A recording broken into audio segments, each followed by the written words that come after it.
Johnny, the accordion player that serenades passersby out on Broadway, he's not mentally deficient by any means, except when he's 3 sheets to the wind and belligerent. Good strong coffee is his hangover cure most days. But he's got this shiny little red accordion, and he plays the hell out of it. Everything from gospel tunes to the Beatles. And he makes a pretty penny by his own account. He always takes his coffee at the first seat by the door along the wall. And one day, I noticed him hanging out by the door until that seat opens up. And so when he finally sits down, I ask him how come he just didn't take the next seat over. He peers at me through bloodshot aquamarine eyes. Oh, he's got a wall in my back. Why? Why not? One day we're talking about working for a living, and Johnny says he's retired. From what? I was a hobo for 30 years. Hobo? Can a hobo be retired? I didn't even think hobos worked. Hobos work their butts off. You think it's easy to catch a ride on the rails to get from place to place? Hobos work hard.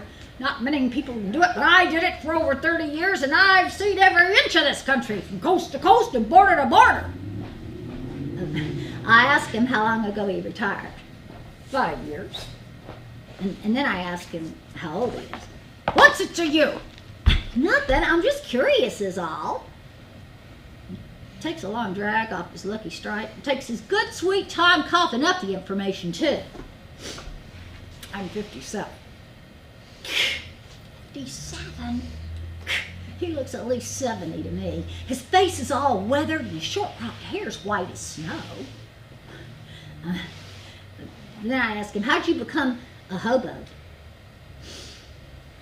He looks me up and down. I had no aspirations as a young man to do anything other than see the country. So I started out hitching rides. But people in cars can be dangerous. Besides, it takes too long. I ended up in Chicago one winter and couldn't get a ride out of town for love nor money. I decided I needed a new mode of transportation. I wanted to be somewhere warm and fast. So I moseyed around to the trail yard, and I hung out there listening to hobos talking about freights headed south. And I followed a fella catching a rail, and he made it real clear to me that he was not looking for a buddy. And I made it crystal clear to him that neither was I. I was just looking for sunshine and sand. Did you have your accordion then? No, she came along later.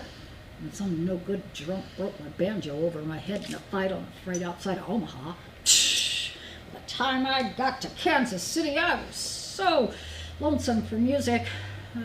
I took a job shoveling horse shit in people's gardens just to make me some money. And then I bought this big girl at a pawn shop there. She has been my buddy ever since. Did you name her?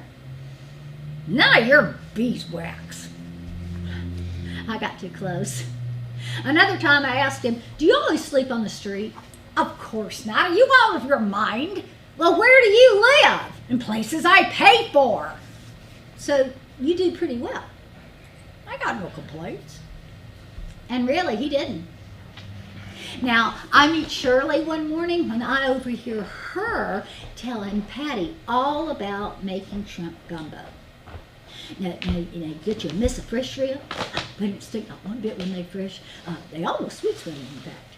But if they do stink, you want to throw them out right away because they will make you sicker than a dog. Maybe even kill you, but for sure and certain make you wish you was dead.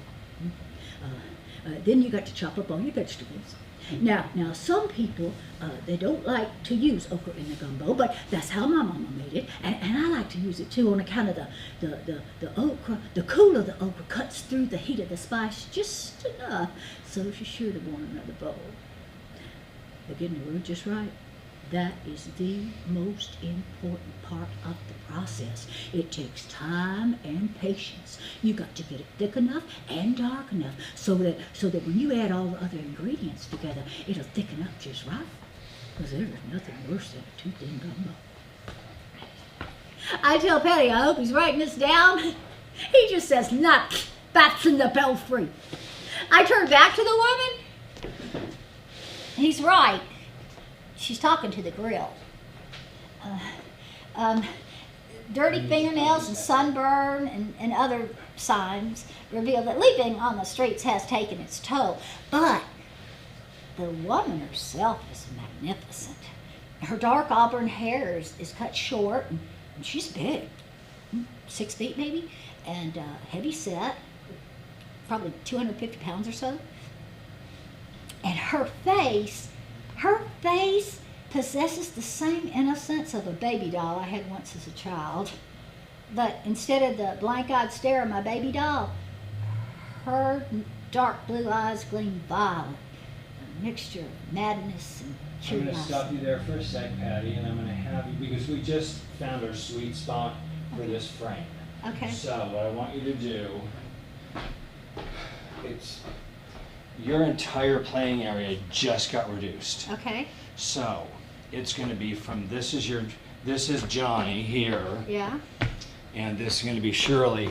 It's a bit cockeyed, but Shirley's for a little further upstage. Okay. So Shirley's going to be here. Okay. The bank is going to start here. Everything's going to be upstage. Okay. And so just to give you a heads up. Okay. And also when you're here, now bear in mind, I need you to cheat the discovery of Shirley a little bit downstage. You're Okay. upstaging yourself. Oh, okay. All right, Okay. thanks. It's looking great. We found, This is big. Everything's set up now. Okay. The world. yeah, we just, this looks so good right now, Patty. Okay. I'm really, really happy with what we just. And just so you know, we've got all this on tape, Okay, great. Yeah. so we'll be able to look at this. Okay. So what I want you to do is I want you to go back to Shirley's description, the dirty nails and all that. Oh, okay. You feel me, Matt? Uh-huh. Totally. Yeah, great. I take a, let's see, not the bats in the belfry. I take a look and he's right. She's talking to the grill. Dirty fingernails and sunburn and other signs of living on the streets reveal that living on the streets has taken its toll, but the woman herself is magnificent. Her dark auburn hair is cut short, and oh, she's big, maybe 6 feet, and heavy set, 250 pounds or so, and her face possesses the same innocence of a baby doll I once had as a child. Except instead of the blank-eyed stare of my baby doll, her dark blue eyes gleam violet, a mixture of curiosity and madness. She's my kind of gal. Excuse me, that recipe sounds delicious. My mother makes her gumbo that way too. What's your name? I'm Shirley. Shirley, this is real good coffee you got here. Yeah, it is. Would you like a refill? No, I paid. I paid. No, I know you did. It's just that we give free refills here. And I was wondering if you would like some more. No, I'm good with what I got, thank you. I detect a southern accent. Southerners can always hear each other. Shirley, where are you from? Oh. Well, I was born in Germany. And I lived there most of my life and become a doctor. Real famous like for back then. I knew everybody. I knew Hitler. Mm-hmm. But when he come to power, I had to get away from there, away from him especially. So I got a ship all the way to Argentina, where I got me a whole new face. Just so that he caught up with me, he couldn't recognize me though. And then we all heard that he died by his own hand, but he hadn't. No, not at all. And then he did come looking for me, sure did, all the way to Argentina, and he found me. Only he didn't know it because of my new face. And then one day we was talking, and he says to me that he needs a new face like mine, only he didn't know it, you know. And could I help him find a doctor to do it for him? And before I could help myself, I says, well, I could do it. And he says, well, are you a doctor? And then I says, no. And then I got me on the bus all the way up here to this place. And now I'm drinking coffee. And this is real good coffee, too. Okay, but she's still Southern, and I'm feeling a little bit, homesick. So I persist in having a normal conversation. But where in the South are you from? Thank you for the coffee. She's had enough of me, obviously. And as she approaches the door, I notice she's left some bills on the counter, and as is my wont to do, I grab them and run over to her. Shirley, don't forget your money. She glances at the money in my hand and then looks at me like I'm the one that's nuts. That's for you. She leaves a $2 tip for a 50-cent cup of coffee. Crazy maybe, but also generous, definitely. Now I've got other customers just like her that I wait on during my breakfast rush. Let's see. There's Rooster Woman. She's this poor mute homeless woman that wears a yellow rubber glove on her head with the thumb and the fingers protruding out like a rooster's coxcomb. And then there's this tiny little lady whose hair cowlicks on top, and she reminds me of that little character, that little bird in the Peanuts comic strip. And I call her Little Lady Woodstock. She's still ambulatory and very independent, except for the fact that she's legally blind. It gets scary sometimes at the corner of 71st and Broadway.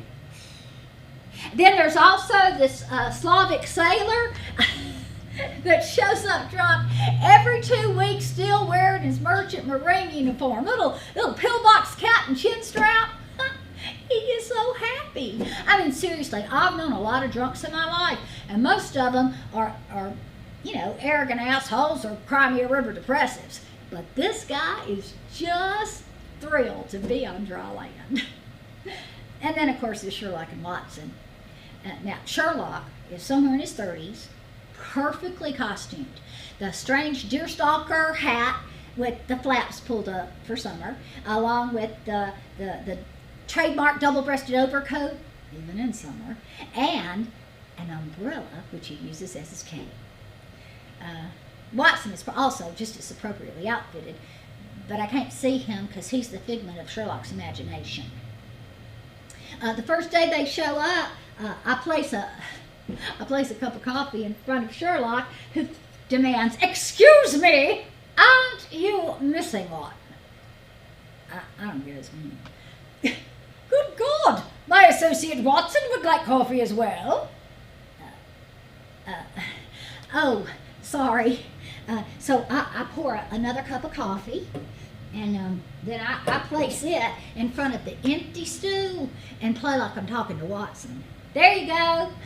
Enjoy." "Good God, to whom are you speaking?" "Watson." "Dr. Watson is not yet seated. He is presently perusing your menu up above. Can you not see?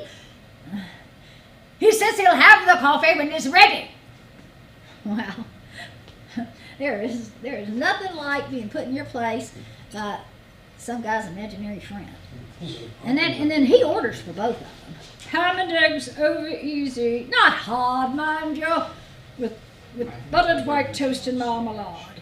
Hash browns or home fries? Whoever would eat hash browns?" He's rude, but I let it go because, he's mental. And then Patty and I stand up over there and watch as Sherlock first eats his breakfast and then seamlessly switches plates to devour Watson's. The entire time indulging in a one-sided conversation that only makes sense to them. I mean him. Yeah. And when at the end of their meal, he proclaims "Chef par excellence!" And with the swish of his overcoat, which reeks of body odor, stale urine, and spice, he and Watson dismiss us to go on about their day in apprehension of some villain or other. honestly, the He always leaves technology 20 bucks of for the food Zooming and a Mhm. tip. and going Now, live is not There's always much. one guy that's sent by the fates every day just to show me how far from perfect I am. You're fine with it? It makes it easy. He shows up as the retired wardrobe director of Merv Griffin's show. He's very normal indeed, and full of Yeah, no, this is much better. valuable advice, even if you never ask for it. I think it's just the iPod. You know, people in movies and television are looking for So is it been perfect. recorded If from the I top were you, on this? I would So get rid of those We'll words be on able your to see face. whether there's a flicker. What or not. warts? The flipper is based on the He iPod wants to or be not. cheap. Okay. All right, These are not warts, they're moles. Beauty marks, thank you very much. They remind me of warts. They look like warts to me. They will only hold you back. But Robert Redford's got these same 3 moles on his cheek. Yes, but he's Robert Redford. And you're not. Then I got a couple of other groups that come in from further down the street. There's the crew that build the sets for ABC. A bunch of brash, loudmouth guys giving the jokes and laughter. And then there's these 3 cooks from the Hunan restaurant. Now, only one of them ever speaks. He always orders 3 regular coffees, and for those that don't know, that's with cream and 2 sugars. And then they each silently point to their choice of donut. And they always sit at the end of the section closest to the takeout and just sit there silently sipping their coffee and eating. Never saying a word. I mean, not a word, not to each other or to anybody else. And then when they finish, they each take turns, leaving a $1 tip for the 3 of them, and silently wave goodbye on their way out the door. They actually calm me down some days. And then there's enter the shoe salesman from the Florsheim Shoe Shop on 72nd Street. Now this guy thinks we've got a whole lot in common because his son, when his son was in basic training, married a little redneck tot from Biloxi, Mississippi. He loves telling me how stupid rednecks are based on his daughter-in-law. I always ignore his offensiveness because what he doesn't seem to understand is that redneck is an attitude, not a class. Anyway, in my view and experience, he's a lot more redneck than his daughter-in-law could ever be. Anyways, one morning, Florsheim and a cohort come in during the middle of a really busy breakfast rush. It's well after 10, and my cooks and the set crew are taking their morning coffee breaks. The place is packed. See, it's getting close to the 4th of July bicentennial celebration. So the grill area is obviously too hot. So they turn their attention to my section over by the takeout. Do y'all want something to go? No, kid, listen. We want to sit down, but there's no seats. Oh, sure there are. There's 2 right here. And I point to a couple of seats next to one of the cooks. Yeah, but Larry, Curly, and Mo are sitting there. I can't believe my ears. I thought I'd left comments like that back home in the South. So I just ignore his 3 Stooges comment and go over to top off one of my customers' coffees, and he follows me. Hey kid, did you hear what I said? Yes. So? So like I said, there's 2 seats right there. Yeah, but the chicks are sitting there. Just tell them to move over one, will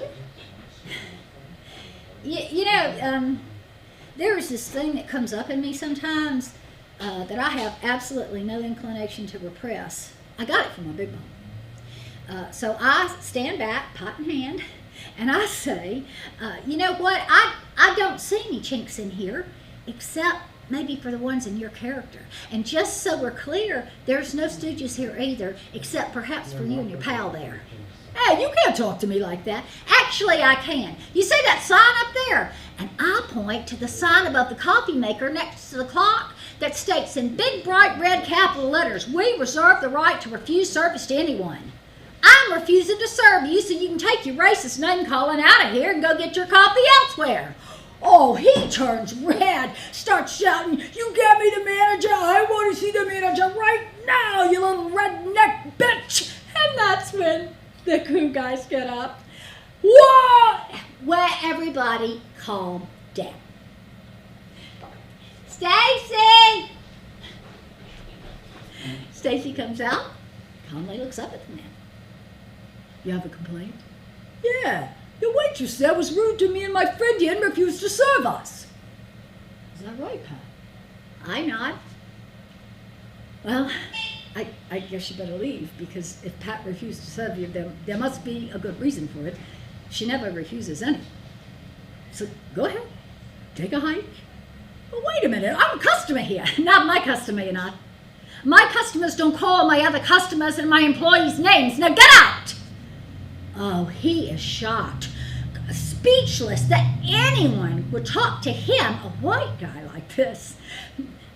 Stacy says, go on, beat it before I call the cops. And so then, as they storm out the door, the whole place erupts in applause for Stacy's chutzpah. She just waves them off. Pat, get to work. And everything gets back to kosher, as my buddies at Ben's Deli like to say. Oh, Ben and Saul are like a couple of Jewish dads to me. Ben always loves to joke and laugh. Saul's a grouch. But these two guys introduced me to celery tonic and pastrami. Ben always urges me inside whenever I pass. You want a knish, some kugel, a bagel? I tried everything they serve at their deli. Well, except for tongue. There is no way I'm ever eating that. Saul scowls. You don't know what you're missing. Tongue is the best part of the cow, so tender. But I just cannot go there. And Ben just howls with laughter over how much Saul can gross me out with that tongue business. My other buddy is Suhail Degali, who is from Beirut and works 18 hours a day with only one day off every 2 weeks at the local cigarette store / head shop to make his tuition for next year's college. Every day when I get off work, I get an egg salad sandwich to go and head over to the cigarette stop to sit with Suhail and eat it while we talk. He always complains that I eat lunch too late, but what he doesn't know is that I've already had a lot of donuts during the day. I mean, they're there, I'm there, 2 + 2. But eventually all the knishes and donuts and egg salad and pastrami catch up with me, and my apron starts feeling tight. So I moved the button over 1/2 inch, and then again, and then finally I have to ask Stacy for a new apron. Why, you tear? No, I kind of outgrew it. Outgrew? What outgrew? It won't fit anymore. Oh, you got fat? What, you eating the donuts? Oh my God, you what? You're eating the donuts? And then she just does this shaking thing with her head, like she's trying to get rid of some marbles clattering around inside there. And how many? How many donuts a day are you eating? I don't know, 3, maybe 5. 5? 5 donuts a day? Do you know that it takes 3 days to digest 1 cake donut, and you eat 5? Holy mother of God, you'll be digesting donuts when you're 50. And then she just does this blowing thing with her mouth like she's a human pressure cooker. And stalks inside her office and slams the door.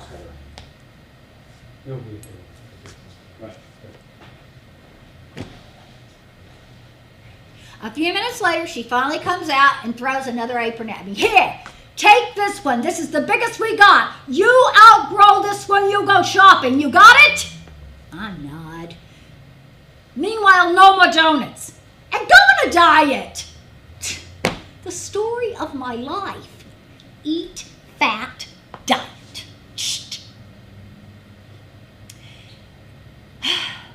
I met Gravy. Now, she's a dancer, so she picks up the mid-morning to evening shift at the Twin Donut. Now, Gravy's back-throated Delta speech sounds like the bleating of a sheep in A distress. little more. Scrambled with bacon, right toast, no butter. Eggs over easy, ham fries, no toast. Yeah. One morning, as I'm managing my irregulars, Gravy bleats my name repeatedly. Patty! Patty! Patty Tears! What, Gravy? God, can't she see how busy I am? Sherlock and Watson have been all over me since he walked in the door. Patty, Shirley's here. Yeah, that's better. And, sure enough, Shirley is here. She's wearing a white shorts and tunic outfit covered in oversized red polka dots.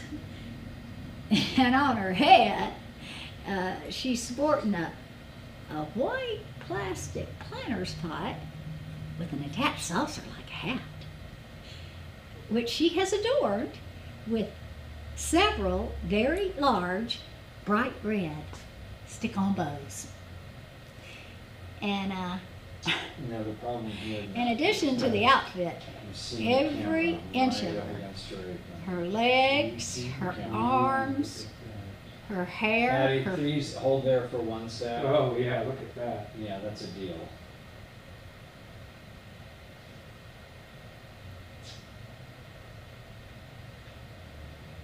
Okay. Fortunately, that is just, No, it's these lights. It's the stage lights, not the spot.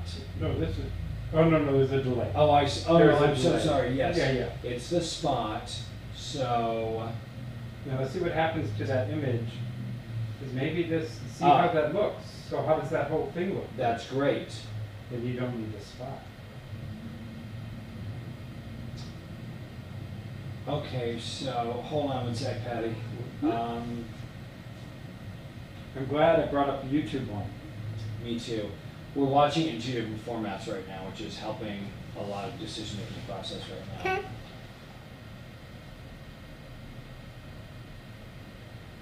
Do you want to record the rest of it this way? YouTube? No, like this. With the Oh. light off and then you compare? What do you want? What I you do. I do, because, yeah, I do. We'll have to do our Q to Q next week. And before you go on, mark where you Well, are. what have I been, I mean, I have not been changing anything. I know you haven't. But now we just changed this, so I just don't know where this goes away. Gotcha. What we'll need to do next week, are we here next Saturday and Yes. Sunday? Yes, Great. I think so. We can be. Okay. Can you be here next Saturday? I'll have to check I mean, I could at least come in for an hour. Okay, this is what I would like to do before we continue on. Next Saturday, because we've spent a good amount of time, which is good, getting to know the technology. Next Saturday, I want to do a tight Q to Q, because we don't have time to go back and figure out where this needs to go out. I want to just go on for your sake right now and us. Well, to- let me ask you this. Since I'm here now, do you want to just quickly do that and then I leave at 5? You got a half hour. How can we best utilize? How do we best utilize, I mean, I'd rather get the Q to Q and then shoot next Saturday or Sunday. Okay, so I need to see, hold on 1 sec, Patty. Mm-hmm. The image looks good on YouTube, Patty, just so you know. And It does. I'll send you the link. Okay. I So was you can like, watch it. wow, what is that? It's great. It's much better. Okay, so we just did gravy. Gravy? Mm-hmm. Now we're into Shirley. I'm gonna Um, stop. We're about to go into the bank. Yeah, so What are how do you see the other cues? I never saw there was the first time I've seen the shadow of. I know, right? It was a very Yeah, first just time. very, yeah. The only way I'm gonna know.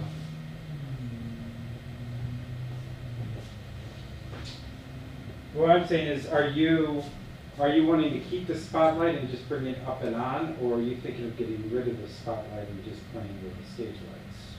Let's continue, well, I'm not gonna know until we see this, so. Then let's keep Let's just recording keep and then doing, let's keep doing this. I'm gonna take the spotlight out, or you tell me. Take the spot out, Great. we'll take the spot out entirely. Okay, so this is out, Yeah. and then I'm gonna turn this lights off and then And then keep we'll pick going. up where we left off. Okay. All right, go ahead, because that will let us know when it comes Yeah. time to do Johnny at the door. Yeah, And actually, since we only have half an hour right now, do me a favor and before we continue on, go to Johnny, just walk to Johnny at the oh, door. that's good. Yeah, why don't you hit those spots? That's a great idea. Oh, wow. That's amazing. Is it? Let's see. Look at that. Let's see. Oh, that's great. It worked out beautifully just the way it is. Don't you Now- love how we go full circle on this thing? That's I mean, crazy. it's crazy. It's Now go to Shirley at the window. Oh my God, same thing. We don't need the spot. Go to the audition, go to sitting on the stool for the audition. That's where I imagine it would be the worst. You mean the shadow? The shadow.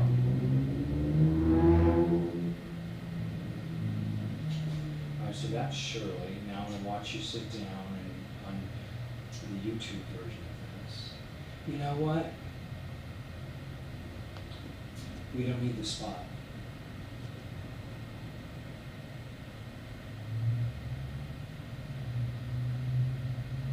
We don't. I mean, you just made everything. And then just keep the lights up. Keep the lights out. That's great. I mean, it looks really nice on YouTube. It looks great on YouTube. The only sacrifice for the spot is at the beginning. I like the spot at the beginning, but there's that flicker, which sucks. There's the flicker that sucks. Yeah. So there's nothing we can do about that. So the spot, that renders the spot useless at the beginning because of that flicker thing, it's too distracting. And go to Amazing Grace for a sec. Anyway, there's a delay to see it on YouTube. I'm shocked at how much better the resolution is on YouTube. Yeah, I'm pleasantly surprised. I'm just waiting for the YouTube to catch Is up. it to- live? Oh, there it There it goes. is. Yeah, it's about 20 seconds. It's great. I don't think we need any of the stuff that I got. Well, we didn't know until we got it. All right, let's pick up where you left off so we can just rehearse this. And, yeah, we can go back to wherever you were. I was at every inch of her. Great. Okay. Yeah. Okay. Wow. That's Right? That's crazy. great. Yeah. Every inch of her. Her legs, her arms, her hair, her face is spray painted red. Great. It looks great. I agree. Wow, Shirley. Hey there. You're all dressed up today. You going to a party? No. I was just feeling down. See, my heart was exploding inside me, and it made me sad. So I just decided I ought to cheer myself up a little bit. I want So the only I difference put is my I put on my reds. with her Well, see, red's a gay background. color. Happy light. So We'll figure it out. I just Right put on now my reds sometime, to but I help me think- feel better, so. Even if it just Oh, here, well, Yeah, just well, have her come out. you look happy, really festive. it looks real. Do you feel better? No, Well, we didn't have my to- heart still hurts, but my spirits are high. Can I have a donut now? Grady This shoves me spring aside. is so perfect. Sure you can, Shirley. Would you like a strawberry donut to match your outfit? No, I'll just have that cruller there if you don't mind. And when she tries to pay, Grady refuses. No, Shirley, this is on us today, and we sure hope you feel better soon. She's such an amazing actor. As she heads towards the door, I ask her, where'd you get the paint? Oh, next door, and Johnny painted me. I think he did a real good job. He sure did. And then I go find him. What the hell were you thinking? You could have blinded her. He's hung over. I told her to keep her eyes shut while I sprayed. Now let me alone and go get me some coffee. Oh, my head hurts. I also notices he's got some red paint on his face and wonder if he remembered to close his own damn eyes.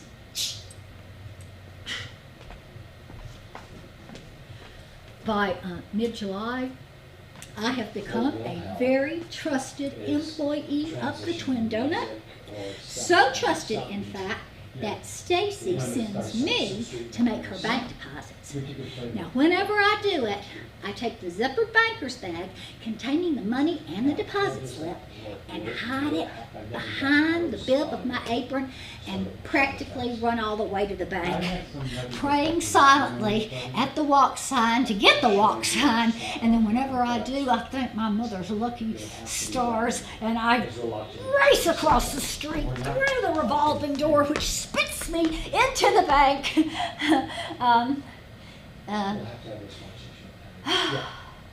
My pounding heart slows, and I join the long line of New Yorkers awaiting my turn for a teller.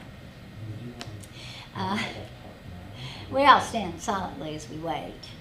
Of course, there's always some whiner online complaining, why are they always so slow? Hold on, Patty, you're gonna have to, you came down too far downstage. Oh, I'm so sorry. You guys keep on going up. Okay. A little bit more, right about there. Okay, why are they always so slow? What? And then somebody else further down the line mutters, I didn't come into the bank to hear a bunch of grousing, so please to shut it. And then for the next 20 minutes, the whiner and the mutter are getting to a tit for tat. Except sometimes they do unite. Like when an elderly person tries to break the line. Hey! Back in the line! No breaking! The gray hair looks all confused and asks innocently, are you talking to me? Yeah, gray hair, back in the line! No breaking! Some gray hairs concede. Others take a stand. I fought in a war for you. My back is bad. That's silent. Get out of here. Anyway, one day I'm online. Stacy's deposit beneath my bib, and right after I put out a cigarette in a nearby ash can, this little old lady, just about my mama's age, peers up at me and smiles sweetly. Do you mind if I use this to sit? I mean, who sits on an ashtray? But anyway, I'm online almost to the teller, so I say, sure, go ahead. She sits down, the whole line erupts. Ha! Here we go again. What did I tell you? Some guy with fire in his eyes storms. She does this all the time. Where's security? No breaking! I look back down at her. She smiles up at me benignly, so I give her the benefit of the doubt. She's just sitting while she waits. The stormer gets in my face now. So let us sit and wait at the back of the line. Yeah, back of the line. No breaking! I decided to mind my own business. The line moves up, and the little old lady moves up, scooting on her can. Now she's right beside me. See, she's doing it again. Where's the manager? No breaking! The hysteria is mounting. I just keep my hands glued to the bib concealing the money in the deposit. Anything could happen in this climate. The line moves, I move, and the little old lady moves, scoots her can right in front of me. I have been had! Excuse me, ma'am, I think you were behind me. Nothing. Nada. Now she's deaf. Old, deaf, and scooting. See that? You let her break. No, I didn't. Oh, don't let her in. Stop her. No breaking. Shove in front of her. But I just can't do it. I have been raised to respect my elders, and I cannot for the life of me shove a little old lady lest she fall and break a hip. When next is called raging and raising protests ensue and finger pointing, no breaking. Oh. When she gets to the teller, she turns and sneers, fuck off! In the half-beat of stunned silence, I somehow managed to get to a teller to make my deposit and get the hell out of there. Hey Patty, we're gonna stop there for a sec. Okay. And Sorry so, about this. yeah, so we're so good with what we got. It looks really, really It good. looks really The good. frame line is great, your coloring is great. The black drapes worked out really, really well. Yeah, that's the win, man. Yeah, that worked out really, really well. What we wanna talk about, here, let's bring it lights. So I Yeah, start we this, stop recording. I'm gonna start breaking down the Okay. camera. Sure. Yeah,